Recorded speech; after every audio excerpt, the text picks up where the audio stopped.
아름답고 복된 교회 성도 여러분, 그동안 평안하셨습니까? 오늘 수요 기도회입니다. 오늘도 빌립보서 강해를 통해 하나님의 크신 은혜가 있기를 축원합니다.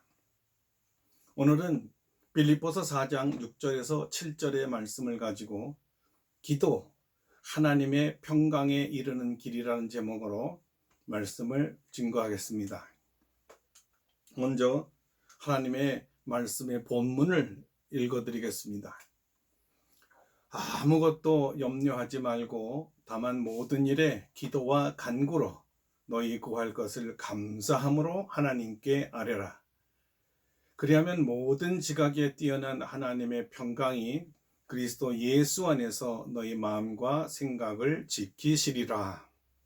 기도하겠습니다. 주 성령 하나님, 이 시간에 임재하여 주셔서 각 처소에서 하나님을 예배하는 귀한 성도들 위해 임하여 주시고 기름 부어 주시고 충만케 하시고 말씀을 깨닫도록 역사하여 주시고 그 말씀이 생명과 능력과 위로가 되게 하여 주시옵소서. 예수님의 이름으로 기도드립니다. 아멘. 바울은 빌립보서 4장 5절에서 종말을 살아가는 빌립보 교회 성도들에게 기뻐하며 용서하는 삶을 살아가야 할 이유가 주께서 가까우시기 때문이라고 이미 밝힌 바 있습니다. 주님께서 곧 오심을 믿는 자들은 현재의 고난 중에도 기뻐하며 서로의 허물을 용서할 수 있습니다. 그럼에도 불구하고 빌립보 교회 성도 중에는 어떻게 고난 중에 기뻐할 수 있습니까?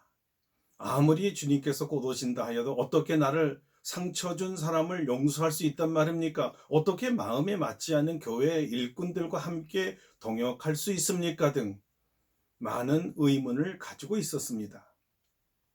그러니까 빌립보 교회 성도들의 염려는 어떻게 관한 것이었습니다. 바울의 편지에 의하면 빌립보 교회 성도들이 염려로 인해 마음의 평강을 잃어버린 듯합니다. 사실 이런 염려는 단순히 2000년 전 빌립보 교회 성도들만의 염려가 아닙니다. 오늘을 사는 우리도 여전히 같은 문제에 걸려 있습니다. 하나님 말씀의 정당성에 긍정을 하지만 여전히 갈등을 해결하지 못하여 마음의 평강이 무너지는 경우가 많습니다. 그래서 오늘 바울은 어떻게 하면 염려를 하지 않고 대신 평강할 수 있을까에 대한 답변을 주었습니다. 이 답변은 빌립보 교회 성도들만을 위한 것이 아닙니다. 우리 아름답고 복된 성도들을 위한 답변이기도 합니다. 교회가 분열 위기에 있고 그 원인이 유오디아와 순두계 같이 마음과 뜻이 일치하지 않는 지도자들과 함께 동역해야 하고 그들의 과실을 관용하며 그 마음의 갈등 속에서도 기뻐하며 살라는 것이 빌립보 교회 성도들에게는 무거운 짐이 되었습니다. 주께서는 기뻐하라고 거듭 강조하시는데 기쁨은커녕 마음에 근심이 가득 찼습니다. 선을 행하는 소원은 있지만 행동이 따르지 않습니다. 속사람은 주님의 말씀대로 어서 용서해요 하는데 겉사람은 절대 용서 못하지. 이런 갈등이 옵니다. 속사람과 겉사람과의 충돌에 대해서는 바울만큼 잘 이해하는 사람은 없을 것입니다. 그렇게 믿음이 원숙하고 2000년 동안 최고의 신앙인으로 추앙받아온 바울조차도 이 무서운 내면의 갈등을 겪었습니다. 로마서 7장에 아주 잘 나타나 있습니다. 나의 행하는 것을 내가 알지 못하나니 곧 원하는 이것은 행하지 아니하고 도리어 미워하는 그것을 함이라. 그러므로 내가 한 법을 깨달았노니 곧 선을 행하기 원하는 나에게 악이 함께 있는 것이로다. 내 속사람으로는 하나님의 법을 즐거워하되 내 지체 속에서 한 다른 법이 내 마음의 법과 싸워 내 지체 속에 있는 죄의 법 아래로 나를 사로잡아 오는 것을 보는도다. 오호라, 나는 곤고한 사람이로다. 이 사망의 몸에서 누가 나를 건져내랴. 위대한 신앙인도 우리와 같은 신앙적 갈등을 겪는 것을 보면 우리와 같이 연약한 신앙인이 다소 위로를 받았습니다. 그러나 바울은 이 연약함을 풀었습니다. 그리고 자신이 해결한 방법을 빌립보 교회 성도들에게 소개하고 그들도 승리하길 바라고 있습니다. 바울이 해결한 이 신앙의 내면적 갈등을 풀어 마음의 평강에 이르는 일이 무엇이었을까요? 첫째로, 좀 소극적인 대답으로는 바울은 염려하지 말라고 합니다. 왜 염려하면 안 될까요? 이런 이야기가 도움이 될 것입니다. 어느 날 죽음의 사자가 땅에 와서 행인을 만났습니다. 행인이 왜 왔냐고 물었습니다. 죽음의 사자는 이 땅에 와서 10,000명을 죽이는 것이 자기 사명이라고 했습니다. 그런데 70,000명이 죽었습니다. 행인이 왜 약속을 지키지 않았느냐고 따졌습니다. 그때 죽음의 사자가 이렇게 말했다고 합니다. 나는 10,000명을 죽이려고 왔습니다. 그런데 사람들이 두려움과 동포로 인해 60,000명이 더 죽었습니다. 염려하게 되면 생명에까지 지장이 온다는 말이었습니다. 노벨 의학상을 받은 카렌 박사는 염려와 싸우는 방법을 모르는 이는 일찍 죽는다 이렇게 말하기도 했지요. 또 조지프 몬테이크라는 의학 박사는 이렇게 말합니다. 우리는 먹는 음식 때문에 위궤양에 걸리는 것이 아니라 염려 때문에 위궤양이 생긴다 말이죠. 요즘처럼 코로나 바이러스로 불안해하고 감염될까 또는 죽을까 염려가 많은 시대가 없었습니다. 물론 조심해야 합니다. 그러나 지나친 염려, 일어나지도 않을 염려로 지레 놀라서 어려운 일을 당하면 안 된다는 말씀입니다. 염려는 평강의 반대입니다. 염려는 평강을 빼앗습니다. 마음의 평강을 점령하는 것이 염려입니다. 염려가 무엇입니까? 염려는 어떤 생각을 마음에 품고 해결하지 못한 채 빙빙 도는 것입니다. 생각하고 또 생각하나 결론에 이르지 못한 생각입니다.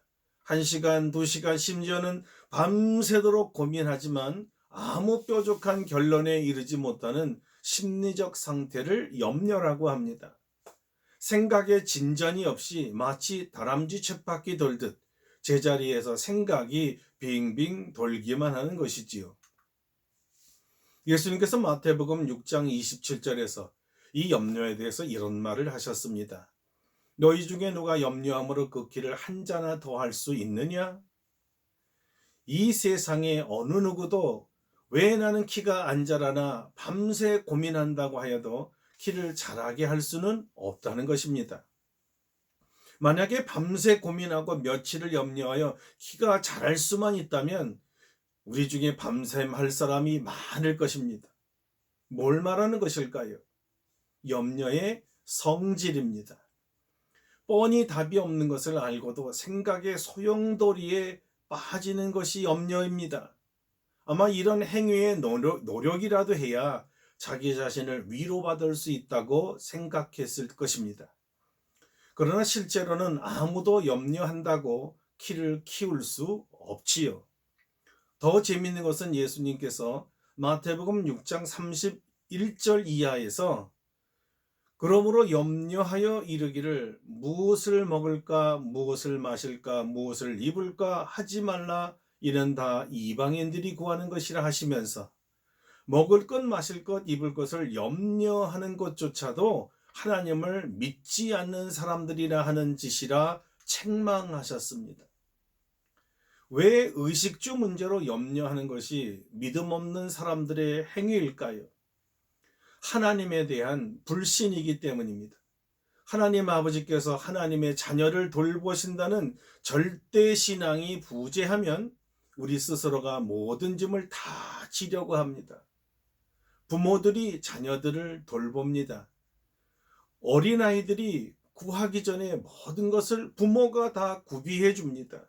먹을 것, 입을 것, 마실 것 척척 준비해 줍니다. 하물며 우리 인간도 우리 자녀들에게 이렇게 모든 것을 다 준비해 주는데 예수 그리스도를 십자가에서 희생시키면서 우리를 하나님의 자녀 삼으신 우리 아버지 하나님께서 우리 자녀들을 위해서 모든 것을 예비하시고 준비하시고 은사로 주시지 않겠습니까? 그러므로 염려하지 맙시다. 그런데도 염려가 계속될 때 어떻게 하면 우리가 마음의 평강을 가질 수 있을까요? 그 방법은 무엇입니까? 사도바울은 둘째로 적극적인 방법을 소개합니다. 그것이 바로 마음의 평강을 이루는 길은 다름 아닌 기도입니다. 그는 이렇게 말했습니다. 아무것도 염려하지 말고 오직 모든 일에 기도와 간구로 너희 구할 것을 감사함으로 하나님께 아뢰라. 기도는 하나님과의 대화여, 간구는 우리의 필요를 따라 구하는 것입니다. 염려가 자기 생각에 사로잡혀 전전긍긍하며 꼬리에 꼬리를 무는 생각이라면 기도와 간구는 진취적으로 하나님께 나아가는 것이요, 하나님의 생각을 배우는 것이요, 하나님이 누구시며 무엇을 하시는 분이심을 재확인하는 것입니다. 그분을 알기에 그분을 믿을 수 있고 그분이 무슨 일을 하실 수 있는 분이심을 믿기에 다 맡기고 나니 평강에 이를 수 있습니다. 하나님께 맡기지 않으면 평강이 있을 수 없습니다. 하나님께 의지하고 맡기면 반드시 마음에 평강이 옵니다. 그런데 왜 우리는 맡겼다고 하면서 여전히 불안하고 염려가 계속되는 것일까요? 사실은 안 맡겨서 그렇습니다. 자신도 맡긴 줄 알았는데 실제적으로는 자기 자신마저도 속이고 안 맡긴 것입니다. 그럼 우리가 기도로 하나님께 우리의 문제를 맡겼는지 안 맡겼는지 어떻게 알 수 있습니까? 맡김과 안 맡김의 증거는 하나님의 평강에 있습니다. 마음의 평강이 있으면 맡긴 것입니다. 그러나 마음의 평강이 없으면 맡긴 줄 알았지만 실제로는 맡기지 않은 것입니다. 그런데 어떤 분들은 나는 기도하고 나니 참 평강이 있습니다, 이렇게 말했는데 얼마 못 가서 다시 불안하고 염려가 되는 거예요. 이것은 왜 그럴까요? 그것은 맡기긴 맡겼지만 다시 찾아온 것입니다. 하나님, 전 염려하지 않고는 도리어 불안해요. 내 집, 내 문제 다시 돌려주세요 하고 자신이 다시 끼고 도는 것입니다. 자, 이제 한번 실험해 보겠습니다. 여러분의 성경을 한번 들어보십시오. 이 성경을 여러분의 문제라고 한번 쳐봅시다. 이것을 손에 한번 내려놓으십시오. 손에 있던 성경책이 없어지고 가벼워졌지요. 두 번째는 성경책을 하나님께 드리면서 또 맡기면서 이제는 그냥 맡기지 마시고 다시 성경을 도로 가져오세요. 이 경우는 말로만 맡기고 의식적으로 맡긴 것 같지만 도로 가져갔기에 여전히 손에 자기 짐이 있는 것입니다. 염려를 도로 가져왔으니 평강할 수가 없지요. 여러분, 이것이 평강의 원리입니다. 주님께 맡기고 더 이상 염려하지 마십시오. 맡겼다가 다시 찾아오지도 마십시오. 마음의 평강에 이르는 길은 기도와 간구로 하나님께 맡기는 것입니다. 베드로 사도도 같은 권면을 주저없이 했습니다. 너희 염려를 다 주께 맡기라. 이는 그가 너희를 돌보심이라. 셋째로 염려를 버리고 하나님의 평강을 얻는 가장 강력한 방법은 기도와 간구를 하되 감사함으로 구하는 것입니다. 실제적으로 우리 마음과 생각에는 깊은 기도와 주께 모든 문제를 맡겼음에도 불구하고 여전히 하나님 주신 평강을 누리지 못할 수 있습니다. 무엇이 문제일까요? 기도하는 방법 또는 자세가 틀린 것입니다. 바울은 여기에 가장 확실하고 강력하여 응답받는 기도의 방법을 우리에게 알려줍니다. 기도하되 감사함으로 기도하라는 것입니다. 한마디로 감사의 기도가 응답받는 기도였습니다. 문제와 고난을 감사하기란 쉽지 않지요. 그럼에도 불구하고 감사해야 할 이유가 있습니다. 왜냐하면 감사는 불평과 불안과 염려를 마음속에서 몰아내는 힘이기 때문입니다. 성도 여러분, 이제 다 같이 따라해 보겠습니다. 감사는 불안과 불평과 염려를 우리 마음속에서 몰아내는 힘이다. 다시 하겠습니다. 감사는 불평과 불안과 염려를 마음속에서 몰아내는 힘이다. 잘하셨습니다. 마음속에 차지하고 있는 염려를 몰아내는 것이 감사입니다.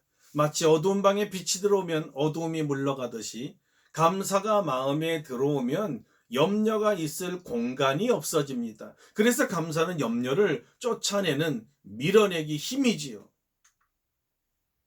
여러분, 범사에 감사하시기 바랍니다. 여러분 마음속에 주신 주님의 평강이 있을 줄로 믿습니다. 주님께서 약속하셨습니다. 평안을 너희에게 끼치노니 곧 나의 평안을 너희에게 주노라. 내가 너희에게 주는 것은 세상에 주는 것과 같이 아니하니라. 너희는 마음에 근심하지도 말고 두려워하지도 말라. 주님 주신 평안은 모든 불안과 근심과 두려움과 염려를 내 안에서 내 밖으로 몰아내 줍니다. 내쫓아 주시지요. 모든 일을 주관하시는 분이 우리 하나님이십니다. 하나님께서 우리 마음을 통치하시기에 반드시 우리 마음속에 평강이 생깁니다. 그러므로 하나님께 우리 짐을 맡길 때 감사함으로 맡기라는 것입니다. 마음에 하나님의 평강이 있게 됩니다. 마지막으로 하나님의 평강에 이르는 길은 감사 기도 후에 하나님의 약속을 믿을 때옵니다. 그러므로 여러분, 기도하며 감사함으로 구하면 하나님께서 평강을 주실 줄 믿으시길 바랍니다. 7절을 다 같이 읽겠습니다. 그리하면 모든 지각에 뛰어난 하나님의 평강이 그리스도 예수 안에서 너희 마음과 생각을 지키시리라. 아멘. 우리가 주위에서 볼 첫 번째 부분은 우리 마음과 생각을 지켜주신다는 것입니다. 감사의 기도는 불안과 염려와 불신을 몰아낸다고 했지요. 그러나 많은 사람들이 이 약속을 오래 간직하지 못한다는 점입니다. 우리가 선택하고 결정한 것, 다시 말하면 내가 염려 대신에 감사의 기도를 드려야겠다는 의지가 약해질 수 있다는 것입니다. 오랜 병에 효자 없다고 했듯이 기도의 응답 시간이 늦어지고 지연되면 처음 가졌던 마음과 생각에 변화가 올 수가 있습니다. 약속에 대한 의심이 생긴 것입니다. 하나님의 응답을 오래 기다리다 보면 자칫 실망이 오고 오해도 생깁니다. 혹시 내가 무엇을 잘못 구한 것은 아닌가? 아니면 내가 죄가 많아서 응답을 안 하시는 것이 아닌가? 혹시 하나님께서 다른 계획이 있으신 것을 내가 알아채지 못하는 것은 아닌가?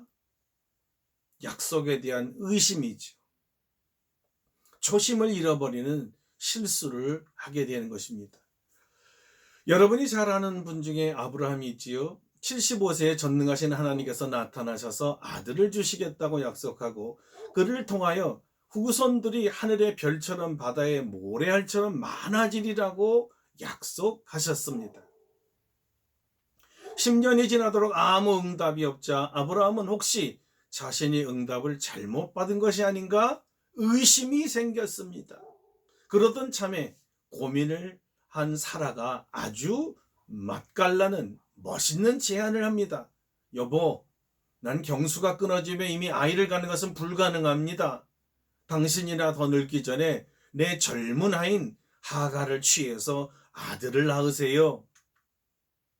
참 그럴듯한 제안에 아브라함은 오케이 하고 덥석 아내 제안을 받아들이고 그만 하갈을 취하여 아들을 낳습니다. 그 아이가 이스마엘입니다. 얼마나 노년에 낳은 아이가 사랑스럽고 귀했겠습니까마는 85년에 무자한 자가 아들을 낳아서 경사이지만 이것은 하나님의 약속을 무시한 조급한 판단이었습니다. 그 결과가 무엇이었을까요?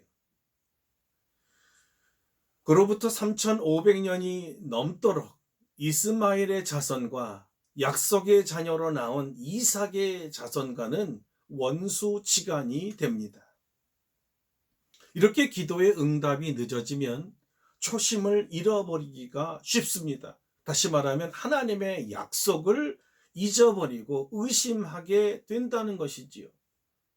감사의 기도였는데 의심이 생기고 나서부터는 불평의 기도로 바뀝니다. 평강이 사라지고 마음에 불안하고 염려가 다시 찾아옵니다.